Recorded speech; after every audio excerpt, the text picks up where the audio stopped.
is Garrett McNamara. I'm from Hawaii. I'm here in Europe, off the coast of Portugal, in a little town called Nazaré.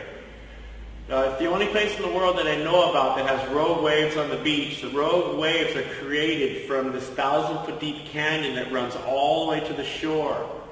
The waves were not supposed to be that big this day because they're rogue waves. Swell comes from one direction, hits the canyon, comes down the canyon, and goes across a sandbar, and they all meet at one point and create a rogue wave.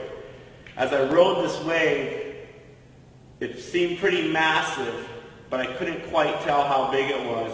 When I got to the bottom and turned and got around the wave and went to kick out, it landed on me. It felt like a ton of bricks, probably one of the most powerful waves I've ever had land on me at the shoulder. And it was pretty amazing.